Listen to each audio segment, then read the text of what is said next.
로마서 6장 3절 무릇 그리스도 예수와 합하여 세례를 받은 우리는 그의 죽으심과 합하여 세례를 받은 줄을 알지 못하느냐. 여기서 예수 그리스도와 합하여 받은 세례는 우리가 영으로 찾아오신 그리스도 안에 거하게 되는 것, 즉 우리가 받은 성령 세례를 의미하죠. 바울은 성령 세례를 받은 너희가 예수님의 죽으심과 합하여 세례를 받은 줄을 알지 못하느냐고 로마 교인들을 향해서 책망하듯이 묻고 있는데, 이건 우리에게도 마찬가지로 묻고 있는 거죠. 우리가 예수님의 죽으심과 합하여 세례를 받았다는 것은 예수 그리스도께서 십자가에서 우리의 죄를 모두 다 짊어지시고 대신 죽으심으로 해서 우리가 죄사함을 받고 죄인된 신분에서 벗어나게 되었다는 것, 즉 죄에서 죽었다는 거죠. 그러니까 믿음으로 구원받은 우리는 이제 죄에 대하여 죽은 상태, 즉 그리스도 안에 거하고 있기 때문에 이제는 죄 가운데서 살면 안 된다는 걸 2절에 이어서 본절에서 재차 강조하는 거죠. 그런데 여기서 그리스도 예수와 합하여 받은 세례, 즉 성령 세례를 신비주의나 은사주의에 젖어서 일부 부흥이나 기도회에서 방언이 터진다거나 집단적으로 쓰러지는 경험을 한다든지 하는 그런 사건으로 생각하는 것은 건전한 신앙을 위해서는 삼가야 할 일이죠. 2000년 전 예수님께서 성천하시면서 성령께서 오셔서 영원토록 우리와 함께 하실 거라고 하신 말씀은 누구든 믿는 자에게는 성령의 도우심이 있을 거라는 언약입니다. 그리고 제일 먼저 그게 실현된 사건이 오순절 마가의 다락방에서 있었던 성령 강림 사건입니다. 그때는 호련히 하늘로부터 급하고 강한 바람 같은 소리가 들리면서 마치 불의 혀처럼 갈라지는 것들이 그 다락방에서 기도하던 교인들의 머리 위에 하나씩 임하면서 각자 방언이 터지기 시작했죠. 그러나 그렇게 해서 이 땅에 찾아오신 성령 하나님께서는 오늘날도 매번 그렇게 거창한 성령 세례식을 갖는 건 아닙니다.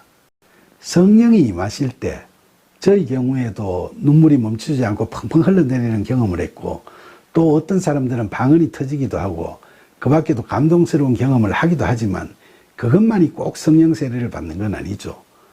요한복음 3장에 보면 예수님께서 밤중에 찾아온 바리새인 니고데모에게 성령으로 나지 않으면 하나님의 나라에 들어갈 수 없다고 성령 세례에 대해 말씀하셨지만 8절에서 바람이 임의로 불매 너가 그 소리는 들어도 어디서 와서 어디로 가는지 알지 못하나니 성령으로 난 사람도 다 그러하니라 라고 말씀하시죠.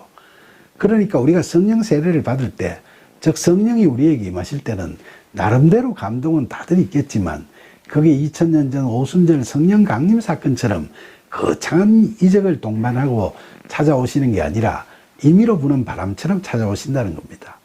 따라서 성령 세례를 너무 신비주의적으로 생각하는 건 좀 위험할 수도 있겠죠.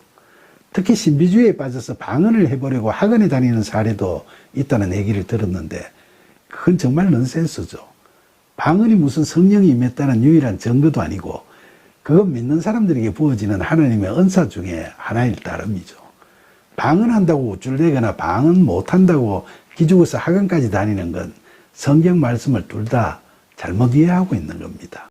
고린도전서 14장 19절에서 바울은 그러나 교회에서 너가 남을 가르치기 위하여 깨달은 마음으로 5마디 말을 하는 것이 1만 마디 방언으로 말하는 것보다 나으니라 라고 이야기했습니다. 당시에도 신비주의적인 경향이 너무 심각하다 보니까 바울이 그런 이야기를 했겠죠. 성령 세례는 그 의미를 우리가 제대로 이해하는 것이 중요하지, 그걸 신비주의적으로 받아들이는 건 건전한 신앙을 위해서는 경계해야 할 일이죠. 로마서 6장 4절 그러므로 우리가 그의 죽으심과 합하여 세례를 받음으로 그와 함께 장사되었나니 이는 아버지의 영광으로 말미암아 그리스도를 죽은 자 가운데서 살리신과 같이 우리로 또한 새 생명 가운데서 행하게 하려 함이라. 3절에서 봤듯이 예수님의 죽으심과 합하여 세례를 받게 된 우리, 즉 죄에 대하여 죽은 우리는 예수님과 함께 장사되었다고 바울은 이야기했는데, 여기서 함께 장사되었다는 게 무슨 뜻일까요? 이건 성령 세례를 받은 우리에게 있어서 제약된 세상 속에서 살아오던 예전의 그 삶은 이제 죽었다는 거죠. 다시 말하면 우리에게서 이제 영적으로 옛사람이 종말을 고했다는 겁니다. 그러면서 본절 후반부에서 바울은 하나님께서 이런 은혜를 베푸시는 것은 우리로 또한 새 생명 가운데서 행하게 하려고 그렇게 하신다고 이야기하죠. 그런데 그걸 하나님께서는 당신의 영광으로 말미암아 그리스도를 죽은 자 가운데서 살리신 것 같이 그렇게 하신다고 하죠. 하나님의 영광, 즉 전지전능하신 그 창엄한 권능으로 예수님의 부활과 우리의 새 생명을 다 부여하셨다는 거죠. 갈라디아서 2장 20절에서 바울이 내가 그리스도와 함께 십자가에 못 박혔나니 그런즉 이제는 내가 사는 것이 아니요 오직 내 안에 그리스도께서 사시는 것이라 는 말씀처럼 매사에 있어서 예수님께 묻고 행하는 그런 새 생명의 삶을 살게 된다는 이야기입니다.